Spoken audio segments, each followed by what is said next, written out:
And welcome back to the Spicy Sports Show with Sam Cerrone, coming to you live from Portland, Oregon. It is the 23rd of November, 6:22 West Coast time.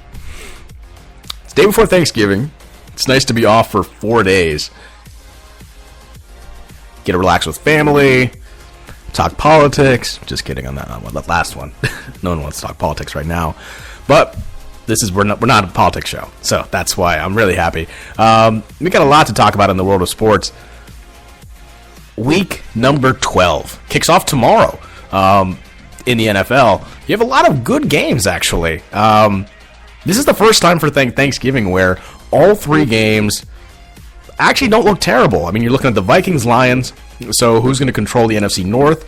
Redskins and Cowboys, the division who has no teams under 500 at this point. And again, just because the Cowboys are 9-1 and a 7-point favorite doesn't mean the Redskins are completely out of it. I mean, they look pretty good as well after we saw the demolition of the Green Bay Packers on Sunday night. And you have the Steelers and Colts. Granted, no Andrew Luck. You're going to have Scott Tolzien, the former Packer, speaking of which, playing in his first, having his first start since 2013. So we have that to look forward to. Number two, college football. We're right around the corner to decide who's going to the conference championship. You have Ohio State, Michigan, back at it again. Top three for the first time since they were number one and number two back in 2006. So you do have a lot of good history there. Those two teams hate each other. You saw Ohio State around the state of Ohio crossing out the letter M in anything, any street signs, which is pretty funny. You have a new top six, not necessarily the top four, but you do have some shifts in there. And especially some West Coast love. And if you haven't paid attention, you know I'm talking about University of Washington getting some love after Louisville goes down to at Houston, which is, again, you kind of expect it at some point. You see that going to happen, but again, it's college football. That's why you play the game for a reason. And then finally, U.S. soccer here. We're going to talk about some soccer. Jurgen Klinsmann is out as coach of the men's national team. We got a familiar face in Bruce Arena. A lot of mixed reactions. Tell you if it's a good hire or not. Again, the World Cup's about less than 2 years away. You have about a year away from qualifying. Should be interesting going forward. But anyway, thank you so much for listening. Again, it's the day before Thanksgiving. Tom's not here tonight, mainly because he's been doing things with his wife. Obviously, priorities first. Can't be with me. But I get it. So we'll continue with anyway. Regardless, we'll go back to Week 11 in the NFL. A lot of good games. A lot of missed extra points. In week number 11, you had 12 missed extra points. The extra point was moved back about a year or two ago, and now we're kind of seeing some dividends as it paid off, as it hurt some games. In the Bills-Bengals game, the Bengals missed 2 extra points, and honestly, whereas in field goal range, so assuming they made those, they could have had the field goal and won. Instead, they lose by 4 to Buffalo. You have other games as well where, again, you could have made extra points. We'll see what happens. The Bears-Giants game, some influence there. Cardinals-Vikings. Again, across the board, even Gostowski, a kicker who, for the Patriots, has been so reliable the last 10 years since Vinatieri left. Again, he's missed some as well. So, it isn't a gimme for extra points anymore, which I think is better for the NFL. Normally, you'd be like, all right, now it's a tie game. Now you actually have to sit and watch after they score the game-tying touchdown or close to it. Can they get that point to actually tie the game? Which, in most part, again, makes the game more exciting. And again, while the NFL is dipped in viewership, I think the games are more exciting. So overall, we'll see what happens there. So we'll go over the games here. On Thursday night, you had the Panthers and Saints, two teams that are in the cellar right now in the NFC North, all looking up in Atlanta. You have the Panthers 23-20, very impressive game from Drew Brees, trying to rally his team late, scoring 17 points in the fourth quarter, but it wasn't enough. Cam Newton, they go up to 4-6. Again, it's a must-win situation here on out for the Panthers. Winning 10 games is probably going to be the likely scenario for them to get to the playoffs at this point.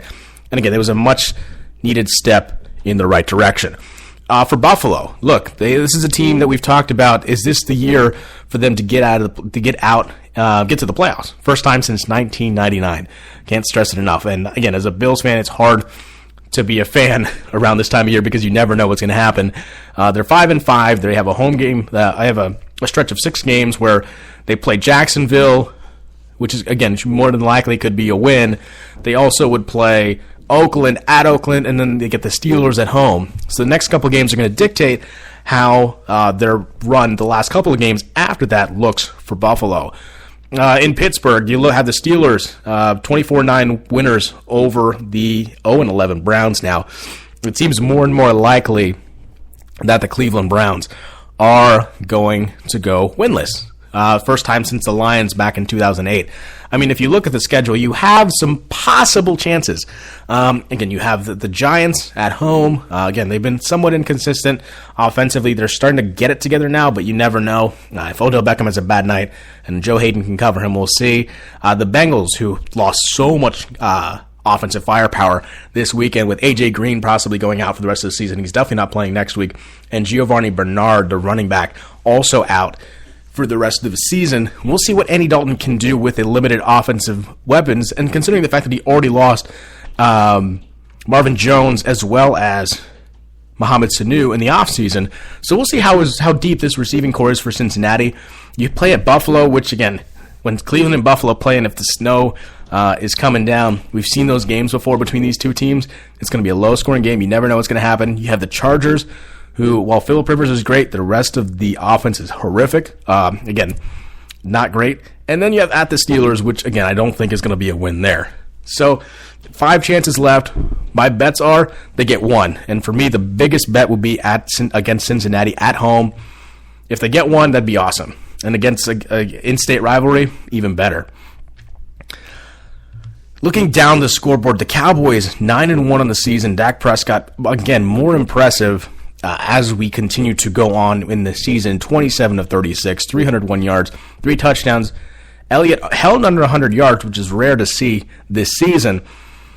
The Cowboys are 9-1. What does it look like moving forward? Well, right now they're the best team in the NFC, and it seems we're in a collision course again right now where we're going to see the Cowboys and we're going to see the Seattle Seahawks in the NFC Championship game. It's interesting. I mean, no one ever thought going into this Week 10, we'd be saying Tony Romo, really good backup, while Dak Prescott and Ezekiel Elliott, 2 rookies here, are going to be leading the charge for the Cowboys heading into the postseason. You know they're going to make it. 9 wins. Again, 2 more wins, and I'd say they're more than definitely in at this point. It's just a matter of how they can maintain momentum heading into the playoffs. Because more than likely they're going to clinch within about 2 or 3 weeks, clinch that division if they keep beating up on each other. As long as they take care of business against the Redskins, that'll be really helpful moving forward. You have the Lions also moving to Detroit. 26-19 winners over the Jacksonville Jaguars, who again have lost a lot of close games as well. Winning for the 5th time in 6 games has Detroit, and now they're up top of the division, or at least to continue to stay up there. They play the Vikings tomorrow. We'll see what happens. I think Matthew Stafford, who has been a revelation this season, you think when a guy as big to his team, not just literally but figuratively to his team as much as Calvin Johnson has meant to the Lions, you think they would struggle. But Matthew Stafford has been able to move around the ball a little bit more, which I think has been helpful. And you saw the same in Buffalo with Sammy Watkins going down, when they're able to move around the ball to different playmakers and see what type of offense they have. Obviously, picking up Marvin Jones from Cincinnati was helpful in the offseason, and a good running game. I think they Stafford needs a decent running game, but in the fourth quarter, when it matters most, the Lions have just been playing phenomenal.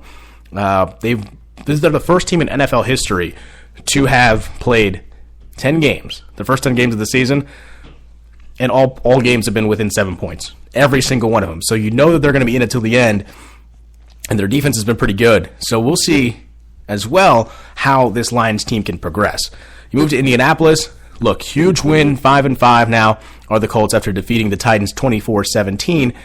However, Andrew Luck is going to be out tomorrow with a concussion. So as I mentioned previously, Scott Tolzien is going to be taking snaps under center for the Colts against a Steelers team that just got their groove back against Cleveland. So that one's going to be a really good game. Last time we saw that game, Ben Roethlisberger just absolutely destroy the Colts, so we'll see if we see more of the same tomorrow. Chiefs dropping a big one to the Buccaneers, 19-17. Jameis Winston, 331 yards on 24 of 39 passing. That's a game that, honestly, the Chiefs should have won at home. Their first loss of the season at home. And not a good time to do it, especially in the most competitive division in the NFL. Not saying the NFC East is not, but the AFC West, you have the 8-2 Raiders now, 7-3 Chiefs, and the 7-3 Broncos, the defending Super Bowl champions, who, again, they have a world-star defense, so they're not really worried about that as long as their quarterback play is pretty solid. And then for Oakland, it's the complete opposite. They rely a lot on their offense, on Derek Carr to chuck the ball deep to Amari Cooper, Michael Crabtree, Lamar Murray in the backfield would be pretty good, is pretty good as well. So you look at this, you cannot drop games that you shouldn't drop. And the Chiefs play the Broncos in a must-win situation for both teams if they want to continue to stay up top of the division, and or at least stay close to the leading Oakland Raiders right now at 8-2. Giants good 7-3 as they win 22-16 over the Bears.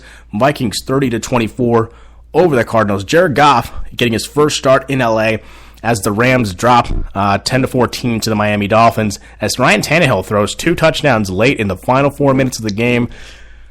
Look, I think if I'm watching the game, Goff didn't look terrible. Again, you know he's a guy that's not going to be mobile. He's not Carson Wentz where he can be as mobile and can throw on the run. But I think as long as he's accurate, which is what, again, the accuracy is what LA picked him up for, and his ability to be a leader, as long as he can do that, and you hand the ball off to Todd Gurley, who had a great game, I think overall he'll progress. Again, this is his first game. Get the rest of the season under his belt. LA is probably not in a position to make it to the playoffs at this point. So just put him in. Again, it's a lost season, but again, he needs the in-game reps. Practice. Yes, great. But at the end of the day, real game scenarios will allow Goff to develop and overall be a better player in the next season. Tom Brady, look, 8-2 now, 30-17 win over the Niners. Not surprised there. 4 touchdowns on the day for Tom Brady. If you're a Tom Brady owner, you were probably pretty happy in fantasy. First time ever playing at the 49ers Stadium, where he's actually from. He's from the Bay Area, so really good win for him. And the Patriots. Seahawks, 7-2-1 in the season, 26-15 win over the Eagles. Russell Wilson, you can start to see him get a little bit better. Again, he was unhealthy after the first game of the season. Has tried to play through it. You start to see him expand his game. First against Buffalo at home, and then the last couple games been pretty good as well. Look, the Seahawks 5-0 at home. That stadium is hard to go in and win. Their team is really good, especially their defense. It's an all-star defense, similar to the Broncos. And on top of that, their crowd is just enormous, and it's loud the way it's built. You can tell it's hard to play and hard to call plays in Seattle if you're the opposing team. And then finally, from the Sunday night slate, you have the Redskins, 42-24 wins over the Packers. Kirk Cousins, man, 375, 3 touchdowns. Robert Kelly, emerging star this season, 137 yards on 24 carries and 3 scores as well. And a lot of them, these are on home run plays. So, it's not like these were just, driving. These were 1 or 2 plays, just Madden numbers, just chucking it deep 1 or 2 times and getting touchdowns. My biggest concern, of course, with the Packers, look, they're 4-6, 2 games behind the Lions and the Vikings. Luckily, no one is pulled away yet, but they're going to have to rally around Aaron Rodgers and see what he's capable of doing these last couple of games in the season to see